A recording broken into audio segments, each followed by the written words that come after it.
اب ان کے لیے وصیت جائز ہی نہیں ہے۔ یہ کہتا ہے ابا مجھے میرے ہینڈ اوور کر کے چلا گیا ہے۔ اللہ کے بندے یہ تو آپ کا ابا ہے۔ محمد رسول اللہ صلی اللہ علیہ وسلم نے قانون بتا دیا۔ اللہ کے نبی نے فرمایا میرے پاس فیصلہ لے کر آنے والے آتے ہیں، کوئی چرخ زبان ہوتا ہے، اپنی غلط بات کو بھی صحیح ثابت کر کے چلا جاتا ہے، وہ گواہی کے اعتبار سے بھی مضبوط ہوتا ہے، باتوں کے اعتبار سے بھی مضبوط ہوتا ہے۔ ایک بیچارہ سادہ ہوتا ہے، وہ اپنے حق کو بھی ثابت نہیں کر پاتا۔ تو اگر محمد رسول اللہ صلی اللہ علیہ وسلم کسی کا حق کسی کو دلوا دے تو سمجھ لے کہ محمد رسول اللہ صلی اللہ علیہ وسلم نے اس کے ہاتھ میں جہنم کی آگ دے دی ہے۔ اللہ کے نبی صلی اللہ علیہ وسلم کا فیصلہ آپ کے لیے حلال نہیں بن سکتا۔ اگر کسی اور کا حق ہے تو ابا کا فیصلہ آپ کے حرام کو کیسے حلال کر سکتا ہے؟ اللہ اکبر، یہ بہت بڑا ظلم چل رہا ہے۔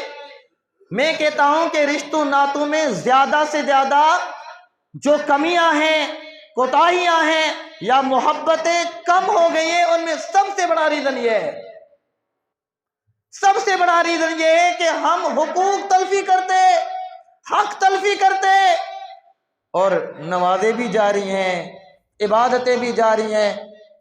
حرام کا لقمہ پیٹ میں ہو تو 40 دن رب عبادت دعا قبول نہیں کرتا۔ تو جس کا پہننا بھی حرام کا، کھانا بھی حرام کا، بستر بھی حرام کا، کیونکہ پراپرٹی ہی بھائی کی ہے، پراپرٹی ہی بہن کی ہے، پراپرٹی ہی بھتیجے کی ہے، پراپرٹی ہی بھانجے کی ہے، تو تیرا کھانا بھی حرام، تیرا سونا بھی حرام، تیرا پینا بھی حرام، تیرا بستر بھی حرام کا، تیرے گھر کے اندر آنے والی اشیاء بھی حرام کی۔ بتاؤ تیری عبادتیں کہاں قبول ہوگی؟ ہو سکتی ہے؟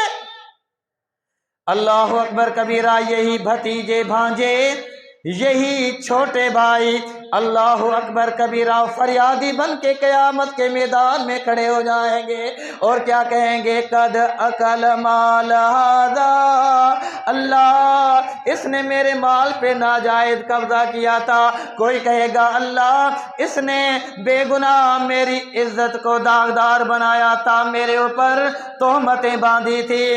اللہ اکبر، فریادیوں کی بڑی لسٹ ہوگی، اعلان ہوگا فرشتوں اس ظالم کی نیکیاں ان مظلوموں میں بانٹ دو۔ اللہ اکبر کبیرہ، میرے بھائی، جزا اور سزا کے دن قیامت کے اس خطرناک مرحلے کے اندر کامیاب وہی ہوگا فمن زحزح عن النار وادخل الجنۃ فقد فاز وما الحیاۃ الدنیا الا متاع الغرور۔ اللہ رب العالمین نے فرمایا جس دن بندے کو جہنم سے بچا لیا گیا، جنت میں اس کو داخلہ مل گیا، وہ بندہ کامیاب ہو گیا۔ اللہ اکبر کبیرہ، اس دن نیکی کے بل بوتے پہ جنت ملنی ہے، جہنم سے آزادی بھی نیک عمل کی بنیاد پر ملنی ہے۔ لیکن تیری نیکیاں تیرے سامنے کوئی اور لے کے جا رہا ہو، تیری نمازیں کوئی اور لے کے جا رہا ہو، تیرے روزے کوئی اور لے کے جا رہا ہو، تیری صدقات و خیرات و فطرات ساری کی ساری نیکیاں کوئی اور لے کے جا رہا ہو، بتا تیرا کیا حال ہوگا؟ کبھی سوچا ہے؟ اور جرم کیا، گناہ کیا؟ حقوق العباد میں کوتاہی۔ میں پہلے بھی بات کر رہا تھا، میرے بھائی ذہن کلیئر کر لے، خالی ایک مسلم اور مومن بننے کے لیے نمازیں پڑھنا کافی نہیں ہے۔ اپنے معاملات کو درست کرو، اپنوں کے ساتھ اپنے معاملات درست کرو، دل کی صفائی کرو، دل سے حسد، بغض، عداوت کی آگ کو مٹاؤ، وگرنہ نہ تو آپ مسلم کی کیٹیگری میں رہیں گے نہ مومن کی کیٹیگری میں رہیں گے، بلکہ ایسے بندوں پر اللہ فرماتے ہیں میری لعنت برستی ہے، جو اپنوں سے بائیکاٹ کر کے بیٹھے، اپنوں کے دل دکھا کے بیٹھے ہیں، خوشی غمی سے الگ کیا ہوا ہے، ایسے بندوں پر اللہ کی لعنت برستی ہے۔ اللہ کا قرآن میرے الفاظ نہیں،